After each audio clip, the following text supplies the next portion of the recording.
Tuhan datang dan menghancurkan, mengalahkan, dan membinasakan akan antikristus tersebut.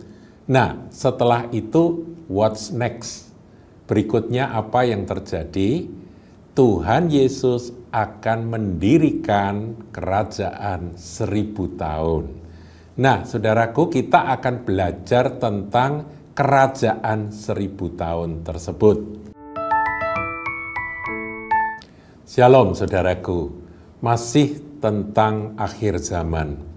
Kalau kita mempelajari Alkitab, maka akhir dari cerita atau kisah tentang akhir zaman, setelah antikris itu muncul dan dia memerintah selama 3,5 tahun, kemudian Tuhan datang dan bersama-sama dengan orang-orang kudusnya, Tuhan datang dan menghancurkan, mengalahkan, dan membinasakan akan antikristus tersebut. Nah, setelah itu, what's next? Berikutnya apa yang terjadi? Tuhan Yesus akan mendirikan kerajaan 1000 tahun. Nah, saudaraku, kita akan belajar tentang kerajaan 1000 tahun tersebut. Di dalam kitab Wahyu, itu ada diceritakan, dinarasikan tentang kerajaan 1000 tahun itu di dalam pasal yang ke-20. Ada 6 ayat yang menceritakan tentang kerajaan 1000 tahun. Nah, pertanyaannya, mengapa harus ada kerajaan 1000 tahun tersebut? Tapi sebelum itu, saudara, kita akan belajar terlebih dahulu apakah kerajaan 1000 tahun itu. Ya, jadi kita tadi sudah dengar bahwa di Wahyu 20, coba kita lihat saudara ya, Wahyu pasal 20, jadi ini setelah binatang serta nabinya dikalahkan, yaitu Wahyu 19 ayat 17 sampai ayat 21, itu antikris dikalahkan, dibinasakan, karena memang manusia durhaka itu memang harus binasa gitu ya.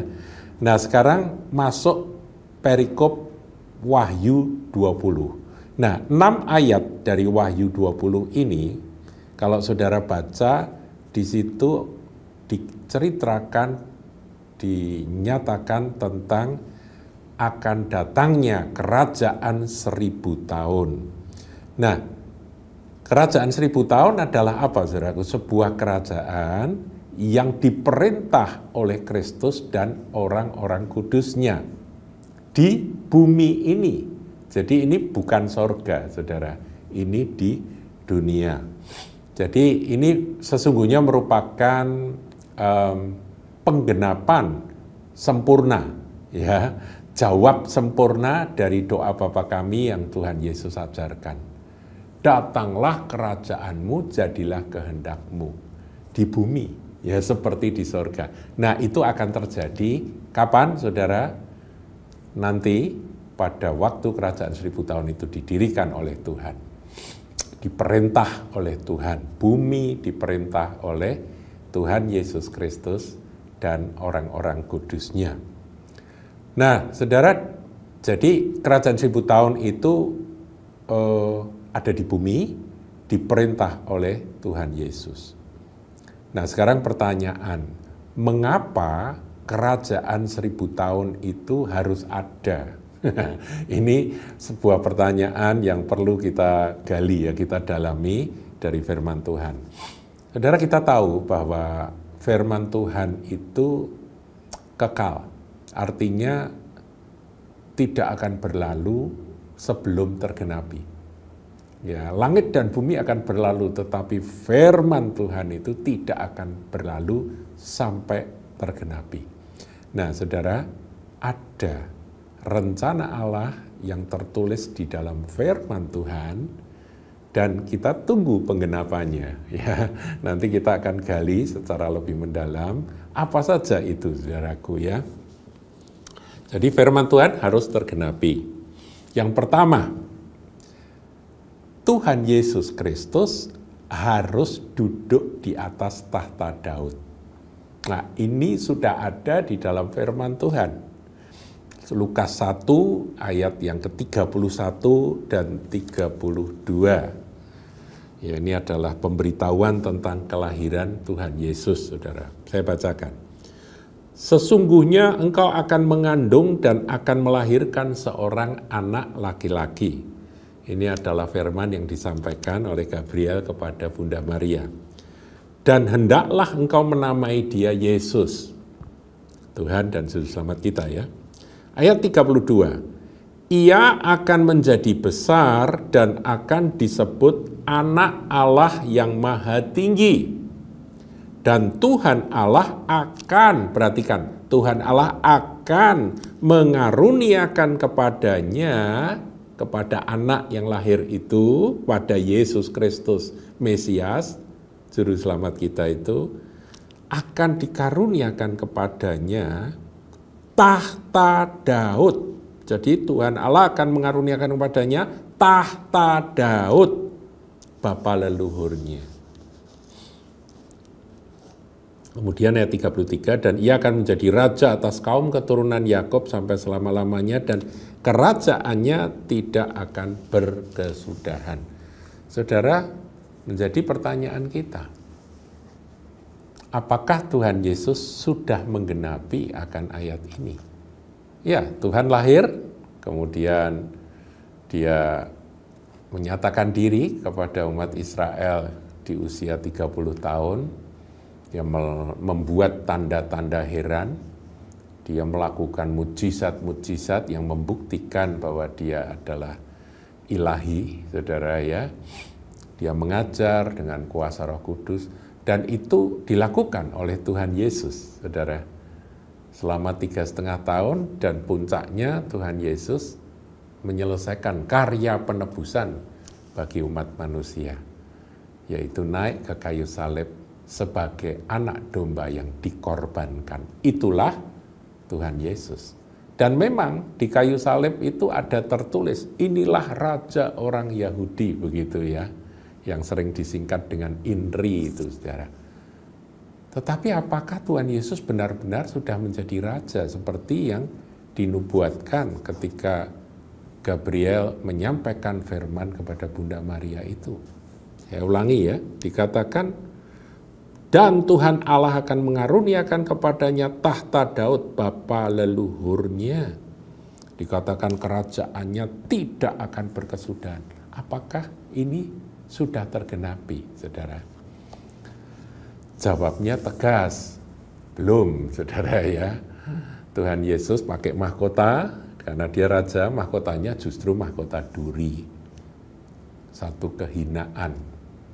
Tetapi ada orang yang percaya bahwa dia adalah raja, yaitu penjahat yang ada di sebelah Tuhan Yesus.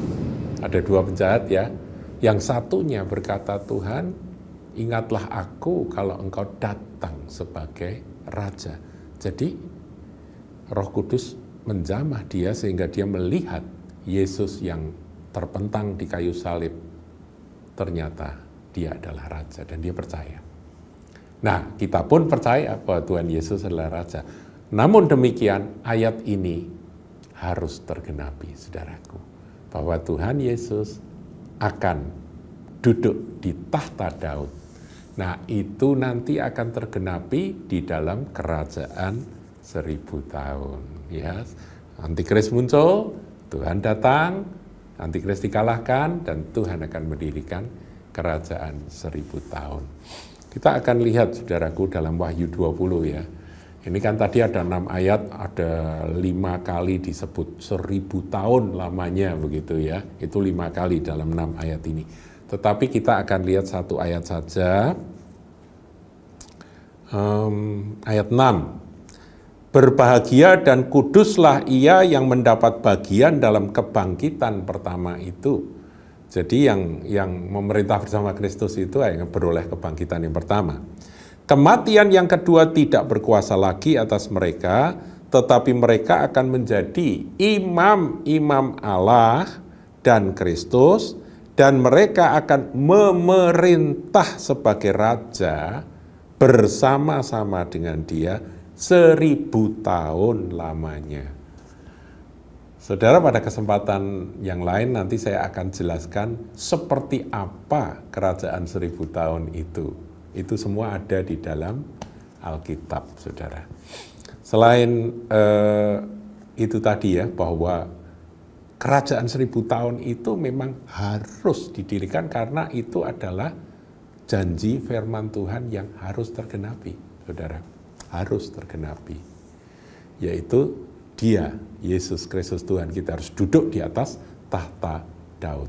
Ada satu ayat lagi yang saya ingin tambahkan, saudaraku, dalam Yesaya pasal yang ke-9.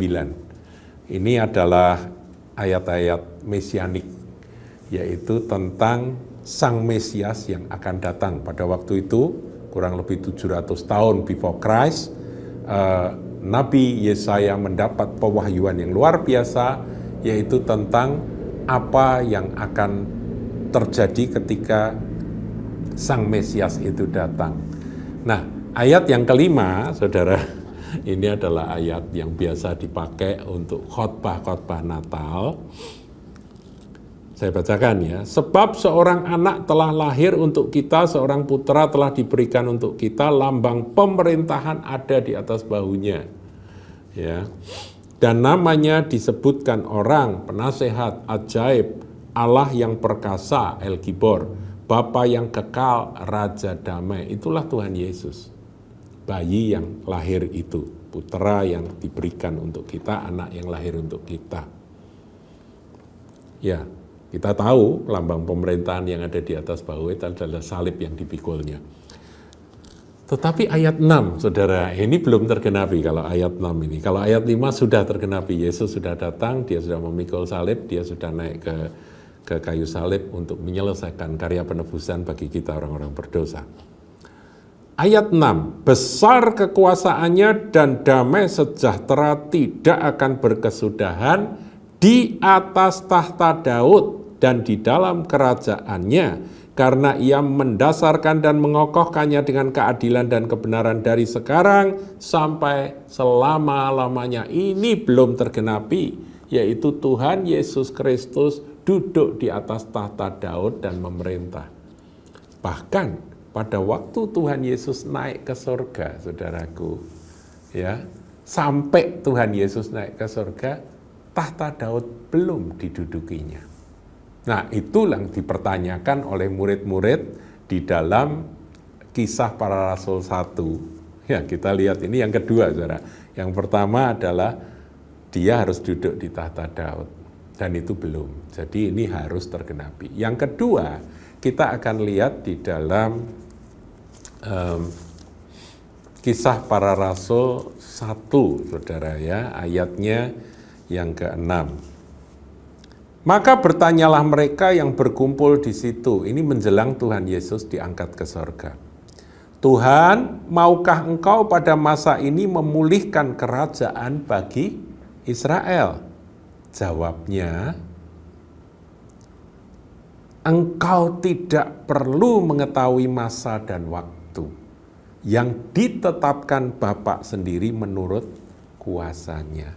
Jadi jawaban Tuhan itu tidak membantah akan adanya masa pemulihan bagi Israel, bagi kerajaan Israel. Murid-murid tahu bahwa Yesus adalah Tuhan, Yesus adalah Mesias, Yesus adalah Raja, dan mereka pun juga mungkin tahu bahwa Yesus, kalau dia adalah Mesias, salah satu janji firman Tuhan, dia harus duduk di tahta Daud. Untuk duduk di tahta Daud, maka kerajaan Israel harus dipulihkan. Ya kan, pada waktu itu kan tidak ada kerajaan Israel, saudaraku. Yehuda, Israel udah hancur semua dan dijajah oleh Roma kan pada waktu zaman Tuhan Yesus. Jadi murid-murid bertanya, Tuhan maukah engkau pada masa ini, karena murid-murid sudah melihat Tuhan sudah bangkit, jadi Tuhan punya kuasa. Maukah engkau pada masa ini memulihkan kerajaan bagi Israel? Jawaban Tuhan tidak membantah ya akan adanya masa pemulihan bagi Israel itu. Bahkan kalau saudara baca ayat-ayat sebelumnya, ayat 3 terutama itu dikatakan, berulang-ulang itu Tuhan menampakkan diri dan berbicara pada mereka tentang kerajaan Allah. Jadi murid-murid itu kan merindukan. Kami sudah diajari dalam doa Bapa kami, datanglah kerajaanmu, jadilah kehendakmu di bumi seperti di sorga. Lah apa sekarang Tuhan gitu ya? Bukankah ada nubuatan mesianik bahwa engkau akan duduk di tahta Daud dan memerintah dengan adil. Kami butuh engkau menjadi raja, tapi nggak berani ngomong mendesak lagi, saudaraku ya. Karena mereka kan nggak ngerti ya apa yang menjadi rencana Tuhan yang ternyata ada masa gereja Tuhan. Masa ya kurang lebih 2000 tahun, masa di mana umat bukan Yahudi akan dijangkau, akan diselamatkan. Nah itu nanti saudara bisa baca membandingkan di dalam Roma 11 ayat yang ke-25 ya. Jadi itu nanti masa dan waktunya akan ditetapkan oleh Bapa sendiri menurut kuasanya. Dan benar saudaraku, pemulihan Israel itu dimulai 14 Mei 1948 ketika negara Israel berdiri, pemerintahan Israel ditegakkan. Dan itu rasanya mustahil, tapi terjadi, saudaraku. Dan meskipun dalam kondisi perang ya dengan negara-negara tetangga pada waktu itu yang tidak bisa menerima akan munculnya suatu negara baru yaitu Israel, mereka bertahan, saudara, sampai hari ini. Nah, kalau kita melihat dan membaca dan mengikuti berita-berita tentang perang yang terjadi di tanah perjanjian, di negara Israel ini. Nah kita tahu bahwa waktunya sudah semakin dekat, saudaraku. Karena ada firman yang lain yang mengatakan bahwa Israel itu akan dikeroyok dan ada nubuatan juga tentang Yerusalem dan sebagainya. Nanti lain waktu saya akan sampaikan. Nah saudaraku, jadi tidak dibantah oleh Tuhan. Tetapi inilah yang terjadi nanti di penghujung zaman. Saya katakan bahwa setelah usai Perang Dunia Kedua, itu titik tolak di mana pohon ara bertunas, Israel merdeka, dan pohon-pohon yang lain juga bertunas, saudara. Yaitu negara-negara yang tadinya nggak punya pemerintahan yang berdaulat, kemudian dimerdekakan oleh dalam sejarah itu mereka memerdekakan diri. Itu yang terjadi, saudaraku. Dan itu titik tolak dari kita harus tahu bahwa inilah potongan akhir dari zaman menuju akhir dunia. Nah, kemudian saudaraku, kalau nanti sudah muncul antikris, maka kita tahu bahwa Tuhan akan segera datang. Tuhan datang, antikris dikalahkan, dan setelah itu kerajaan 1000 tahun berdiri. Jadi memang kerajaan 1000 tahun itu akan ada. Seperti apa kondisi, situasi kerajaan 1000 tahun, itu semua ada di dalam Alkitab, saudara. Dalam firman Tuhan. Kita akan kupas secara lebih mendetail dalam kesempatan yang berikutnya. Tuhan Yesus memberkati.